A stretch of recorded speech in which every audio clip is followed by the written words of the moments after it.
Hello friends, welcome back to another episode of our I Do Work Here Lady series.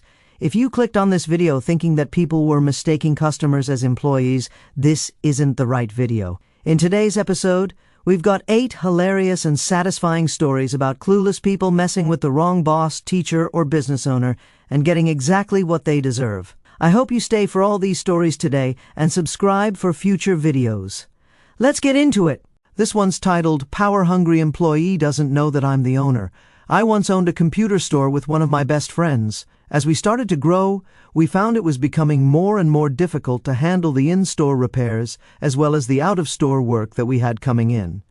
We decided we needed someone for the front counter. Unfortunately, I went on vacation when my partner hired this girl. Not that this was a problem, as we knew what we needed, and I knew he could find someone. When I returned from vacation, I had some out-of-town work that needed to be done with a high-dollar client. This work took another 2 weeks, so I had not had the chance to meet the new employee. The first day back just happened to be the same day my partner started his vacation. I walked in and said, "Hi, you must be power mad," but she, let's call her PMB, cut me off and said, "I don't care who you are. What can I help you with? I don't see you with a computer. What are you looking for?" "Excuse me?" I replied. "You should be. What do you need?" "I have a lot to do to open the store," she snapped. "Sorry, but I don't think you understand who I am," I said. She responded, "Well, Greg, the boss, is on vacation, so you're no one important." "Oh, really?" I said. "You do know I could have you unemployed in 1 hour." Her response was, "Oh yeah, whatever. I personally know the owner. I doubt he'd fire me." "I'll call him right now," I responded. "I doubt he'd want you to treat people like this, but yeah, that's a good idea. Actually, I'll call him."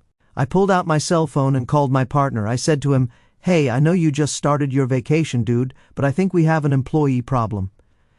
PMB was very rude when I walked in this morning. I attempted to tell her who I was, but she wouldn't let me get that far. "Yeah, I can sort this out," he said. I handed her the phone. I couldn't hear the conversation, however. I did ask him later, and here's what he said. My partner basically told her that he's tired of her holier-than-thou attitude, and that if she doesn't change her attitude toward people, she's not cut out to work in the store anymore. He also told her that she was basically a jerk to the other owner, and that she should pack up her stuff, as she'd no longer be needed. So, after she handed the phone back to me, here's the conversation. I asked my partner, "So, you want me to work up some termination paperwork?" "Yeah, let me know how that turns out." "I'll see you in a week," he replied. I then turned to PMB and said, "Hey PMB, you get your paycheck Friday, correct?" She nodded, "Yes." "Awesome. I owe you about $5 for the 30 minutes you wasted today. I took 10 minutes to type up the reason for termination, all while she sat in a chair bawling like a 2-year-old. "Thanks, and don't let the door smack your ass on the way out." I walked over to the register, pulled out a $5 bill, and pointed her toward the door. We never saw her again. At this point, it's become very clear from many comments that none of you have ever been a business owner. To each their own. Many things will happen in your life that, when you tell someone else, they won't believe you. That's fine. If you don't believe, don't believe. That doesn't bother me. This one's titled, I Don't Just Work Here. This happened about a year ago, right after I opened 2 niche hobby shops. It's an incredibly male-dominated hobby. My typical clients are retired white dudes driving Audis and BMWs. I am a small 30-year-old woman covered literally head to toe in tattoos. A customer walked in who was new to me. Apparently, he'd been there before, as I was out of the shop when one of my male managers helped him. He walked into my shop, and when I smiled and greeted him with a "Hi, how are you?" he just kinda grunted at me. Okay, whatever. Sometimes people just want to be left alone to browse. I stayed on my computer, finishing up some ordering, and let him wander a bit. He was taking his time, but clearly getting agitated. I asked if he was looking for anything in particular. He just looked at me, and after a pregnant pause where I began to wonder if I should speak up, he finally broke the silence, not with a polite response, but with a gruff, "Where's your manager?" I've been in retail for 15 years. I'm used to people who don't remember their manners, but this question didn't make me think, "Oh, he's looking for my boss." It made me think he's looking for one of my employees. I asked, "I'm the only one here today. What can I help you with?" "No, I want to speak to the man that's in charge." "I'll wait," he said in a very condescending way. I replied, "Sir, I am in charge. What can I help you with?" "No, where's that man that helped me last weekend? He and I were discussing a project, and I want to speak with him directly so I can tell him what I want ordered." This is where I started to get a little snippy. Yay for working for yourself. I was frustrated that he was speaking to me in such a tone and that he couldn't seem to understand that I am in charge. I again said to him, "Well, sir, I am in charge here. I do the ordering, so what do you need me to order?" The guy responded, "He lets you do the ordering? Sir, I can see we're not going to get anywhere. If you'd like to come back later, you're more than welcome, but considering you won't speak to me and would rather speak to a male employee, maybe it would be best to come back another time." Obviously, this enraged the entitled jerk, and he got so red that I'm sure he'd pop at any second. He started sputtering and took a couple of steps toward me. I have a particular character flaw where I forget that I'm 5 feet tall, so I stood my ground. He demanded my boss's phone number. Now I realized that maybe I wasn't clear enough. I started to say that I am the manager, but I got cut off. Now, being ignored and interrupted are two of my biggest pet peeves, and this man had accomplished both in a relatively short amount of time. So, I handed him a business card and walked off. He immediately called the number and my cell phone started ringing. So I answered, saying, "Thank you for calling Store Names Owner," all while staring at him straight in the face. I'm petty as heck, and even this made me wonder if I'd gone too far. He stormed out and I never saw him again. Still cracks me up when I remember his red, veiny face staring at me with wide eyes. This next story is titled Fastest Rise and Fall in Employment History. Fired before he can start over coffee. I was just made aware of this story a couple of hours ago. I don't remember the guy's name, but I do remember many of our local staff knowing him from the neighborhood. He came in and mentioned that John said to stop by for an interview. I had answered the door and took him to the office manager. We were a family-owned business and did everything face-to-face, not online. He came in and met my office manager. They had a conversation about past work experience, how he operates, etc., and I was in the room just up the steps, making a pot of coffee. I was about 15 to 20 feet away from them, and I could hear everything. He was a little over the top, but I figured he was just trying to impress us.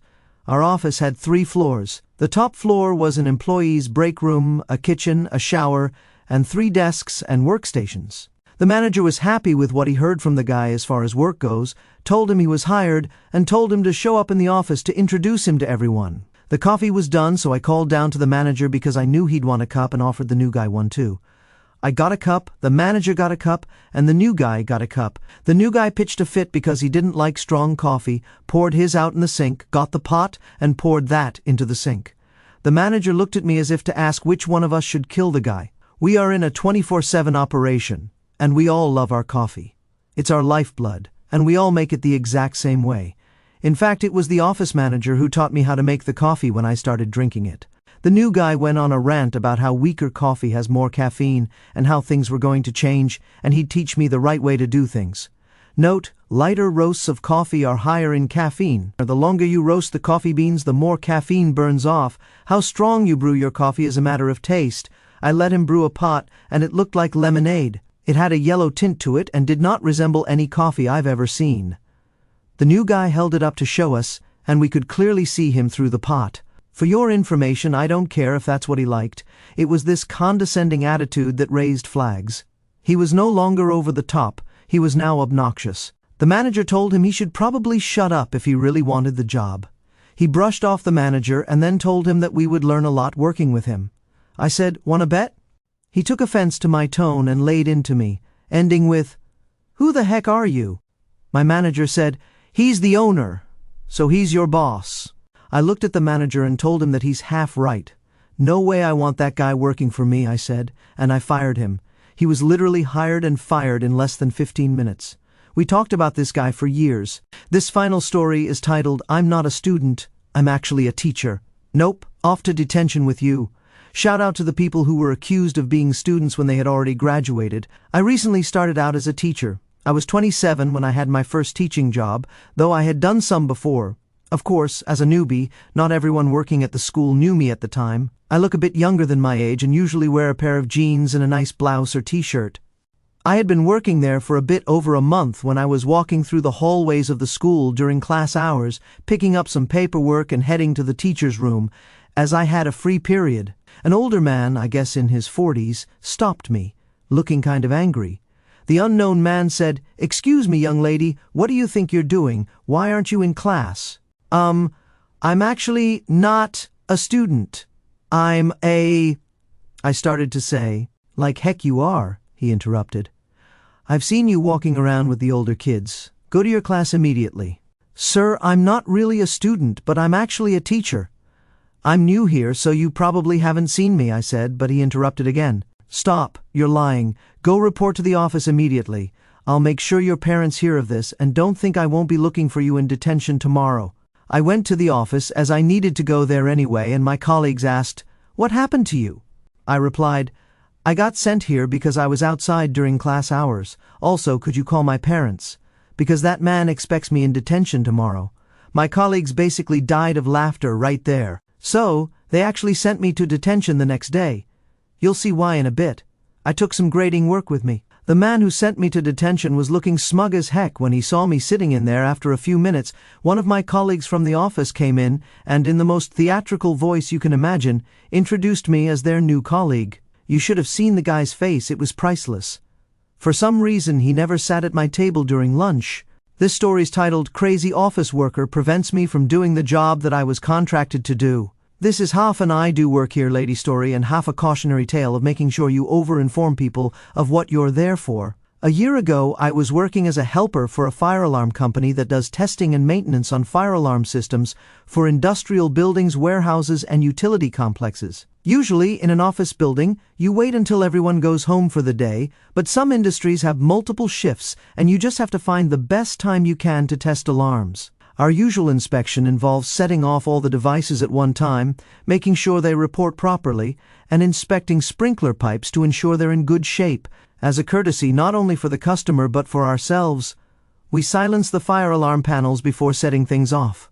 After a while, you fall into a rhythm of hitting a smoke detector or pull station, waiting for your partner to confirm he got the signal, resetting if applicable, and moving on to the next thing. You don't always inform those around you of what you're doing.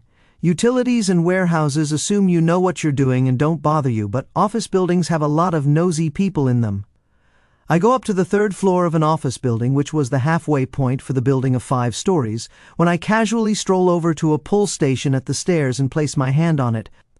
The cast from this point will be me, the guy doing his job, Cow, the crazy office worker who reminded me of a cow, and SC, the site contact, the guy we were contracted under and have to report to. The crazy office worker says, "What do you think you're doing? You'll go to jail if you touch that." I was a bit taken aback by this lady in her 50s who looked like a twin to my old high school math teacher. I replied, "Oh, I'm with the fire alarm testing company. We have the horns silenced, and we're just doing our annual check of the system. I will only be a minute." I reach over to the pull station when she screeches at me again and says, "Nuh-uh-uh." She moved between me and the pull station and seemed to be looking for something on me. She then says, "Where's your badge? Who let you in here?"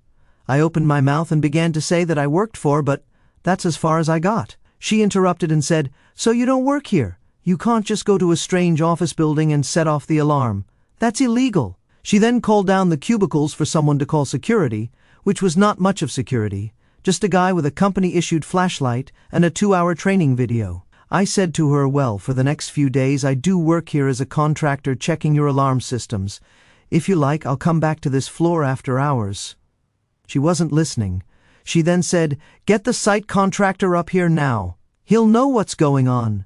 Sure enough, a few minutes later, after texting my partner to let him know I'd be delayed a few minutes, my site contact comes up.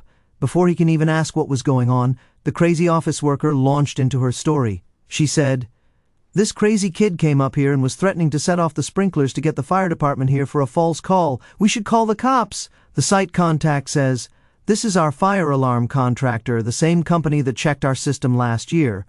She responds, "That's not the guy from last year." I then chimed in and said, "Oh, you mean my partner?" I pulled out my phone and pulled up a picture of my coworker, and she gets this defeated look on her face as she realizes she made a scene out of nothing.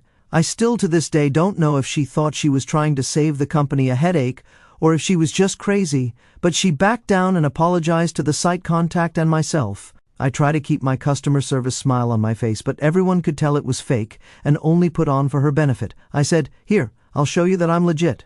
I reached to the pull station and pulled the trigger down, causing her to jump in a panic. No horns went off, no strobes flashed, and I said, "We disabled the horns this morning, and we're in the middle of testing. We'll make sure not to make noise until everyone goes home, I promise." Ever since then, I make sure to be obnoxiously obvious in what I'm doing, explaining to people what I'm there for to the point of being annoying, but a few joking retellings of this interaction usually put people at ease. As a contractor, yes, I do work here for the next few days, even if I don't work for you.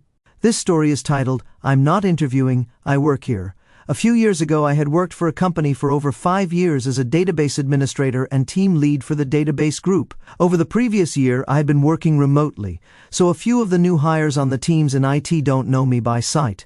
We recently needed to hire a few more developers for the web team. I had made it known to the management team that we needed more developers with SQL experience, so the decision was made that I would sit in on the interviews rather than the others on my team. The day for the interviews comes around, and I'm in my office. I print out the resumes for today's candidates. I'm the first to show up at the conference room with the resumes in hand, and I have a seat. About 2 minutes later, a junior web developer and a business analyst walk in. Since I've never met them before, I stood up to shake their hands and introduce myself. Before I can say who I am, they start in. The business analyst says, "You're a little underdressed for an interview, aren't you?" I replied, "Huh? I'm in blue jeans and a polo, normal attire for the office." The developer says, "That's okay. Or do you have copies of your resume?" I say, "Yeah, I have the one not yet catching on." The business analyst says, "Wow, you people are never prepared. Excuse me, how do you expect to get hired if you dress like that and don't bring copies of your resume?" I start to catch on and say, I think I see the problem." The developer cuts me off and says, "I think you are the problem. I'm sorry, but I'm going to have to ask you to leave. We're canceling your interview." My mouth drops open. I hold up my work ID and say, "Do you know what this is?" The business analyst and the developer's mouths fall open, and all they could say was, "Oh." I continue, "Yeah, that's right. I work here. Now that I have your attention, like I was trying to say, I'm the database administrator. I've worked here for 5 years. I know we've never met, but if this is how you treat future employees and the people that you interview, I'll have to have a chat with the manager of your department." The developer says, "But, I'm sorry, can we start over, please?" I do have a sense of humor, so I realize that I now have ammunition for years to come. About 2 minutes later, the development manager shows up with the first candidate, the actual interviewee, and the games begin. I did have a little chat with the development manager about what happened, and we had a great laugh about it. Every time I had a meeting with those two, I always hold up my badge and announce that I still work here when I walk into the room. It gets a chuckle every time. This story's titled, I'm Homeless, so I work at Starbucks. I work at a Starbucks right next to a car wash, and they're both located pretty close to the highway. My partner works at the car wash next to Starbucks, and I got a job at the Starbucks since we have to share a car at the moment. Many days I'm early to work because there's no sense in taking him to work and driving home only to go right back. I was there about an hour and a half early this day because I had already run the errands I needed to for the day while he was at work. I had gotten up early and hadn't been able to sleep due to my wrist hurting due to carpal tunnel. This is important for later. So, here I am, sleep-deprived, in my already sugar-covered, due to working at Starbucks, jacket, my bag beside, me, a bunch of art supplies that I carry around, a dirty shirt that I had thrown on, and a depressed look on my face. I also wore a hat, which was a black beanie, every day to work, so today was no different. I realized with my wrist brace that I couldn't draw, and my phone was about to die, so I'd be bored for another hour and a half. So, I sit there with my bag beside me, and nothing to do for about 45 minutes before I hear someone say, "Excuse me," and tap me on the shoulder. I turn around, and a Santa Claus-looking man was standing there. The conversation proceeded to go as follows. The Santa Claus guy says, "Sorry, have you eaten?"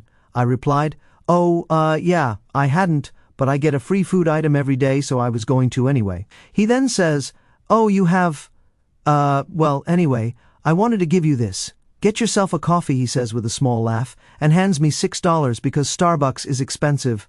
I replied, "Oh, thanks so much." As he was walking away, I then realized that I was just given $6 to eat and drink from a random guy. From his perspective, I looked like a young, homeless, feminine teen on the side of a highway, even though I was sitting at my place of work. This one's titled, No, I'm Not Stealing. My senior year of high school, I worked at a Starbucks. One Saturday, I worked the middle shift and had my school bag with me to do some homework when I was done. My manager was working that day too and was at the register. After my shift, I moved my laptop to a table but left my jacket and backpack in the back room. After about an hour I was done, so I got up and went to grab my stuff before refilling my cup with water. As soon as I walked back out into the cafe, a woman waiting for her drink started screaming to the barista that she thinks I'm a thief. My manager walked over to try to defuse the situation, explaining that I do work there and just left my stuff in the back to do homework. She was still screaming when a cop happened to walk in. He would come in at least twice a week, so he knew me as well. The woman started exclaiming about how great it was that he was there and that he needed to arrest me for stealing money. He starts laughing and also explained that I worked there. The woman left about 15 minutes later, still complaining. I don't know why it took the manager and a cop to tell her, but I was just so happy she left so I could go home. Hey friends, I hope you enjoyed these stories today. Also, if you aren't subscribed, hit that subscribe button and turn on notifications so you don't miss future stories. See you guys in the next one!